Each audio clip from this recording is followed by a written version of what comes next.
Ош мэриясы Райымбек Матраимовдун үйүнүн тосмосун буздурду. Анткени үйдүн тосмосунун 9 метри муниципалдык жерге тиешелүү. Короону курчаган дубалдан улам эл өтүүчү жол тосулуп калган. Буга чейин кала бийлиги тосмону алуу тууралуу эскертүү берип келген. Ал иш өз убагында аткарылбагандыктан шаар бийлиги бузууга киришкен. Примерно баягы ошол келечек мектебине кирген жолдун дарбазасы алынды. Андан кийин тышкары ошо үйүнүн асты, азыр жеке менчик турган үйүнүн астын 22,5 сотикти жер бошотулду. 2,5 сотик жерди демонтажды өздөрү кылды. Биз баягы курулуш баягы эмелердин бузуу иштерин биз баштадык.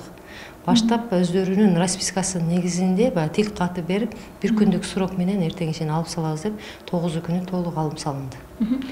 Бул сыяктуу мыйзамсыз курулуштар калаага толгон. Аларга карата шаар бийлиги чара көрүүнү баштады. Шаардын так ортосунда жайгашкан Сити маркеттин 25 чарчы метри буздурулду. Ага чейин шаар тургундары соода жайдын айланасы мыйзамсыз кеңейтилип жаткандыгын айтып чыгышкан. Мындан улам бир нече эскертүүлөрдөн кийин курулуш жеке ишкердин өз эсебинен бузулуп жатат. Аталган жай мурдагы мэрдин кеңешчиси Айдар Бакыев аттуу жаранга таандык болгон. Албетте менде өзүм күнөөм бар. Ошондой убагында курганбыз. Мэриядан талап болду. Ошону биз аткарып атабыз. Прокуратурадан талап болгон аткарып атабыз. Анан мен ошол жана айттым.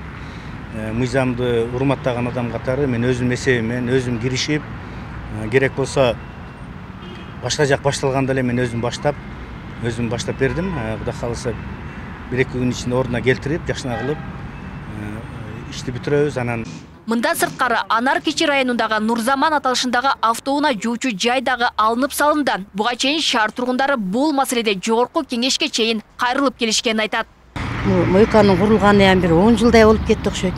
Бизге эң оорчулук жараткан ушул мойка болуп атты. Ушу машиналарды жууган жерде ушу машина көп келет. Бул жака садик өтөбүз, бул жака машинага өтө, мектепке өтөт балдар.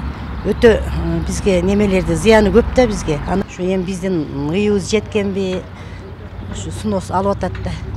Ушул жерден окуучулар өтөт, мына жерденчи. Анан таза болгону жакшы, шаардын чекеси болсо дагычы. Биз эми дайым күндө ушул жерден өтүп турабыз, балдарыбызды паркка алып өтөбүз, окуучуларды алып өтөбүз. Таза болгону негизи жакшы.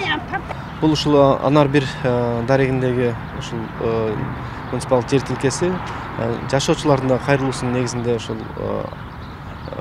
аларга ыңгайлуу шарт түзүү максатында да алынат. Буга чейин ушул башкармалык тарабынан 2 ай мурда дагы эскертүү берилген, өз ишкер тарабынан алып тазалап коюу боюнча, баштапкы абалына келтирүү боюнча. Ошого алар мөөнөт аткарбагандыгы үчүн азыр биздин башкармалык тарабынан алынууда. Эске салсак, Ош шаарында мыйзамсыз курулуштардын саны 100 саналат. Буга чейин Оштогу мыйзамсыз курулган 17 көп кабаттуу үйдүн курулушу дагы токтотулган. Алмагүл Эрке, Багызы, Шахур Хименжанов, Ош ТВ.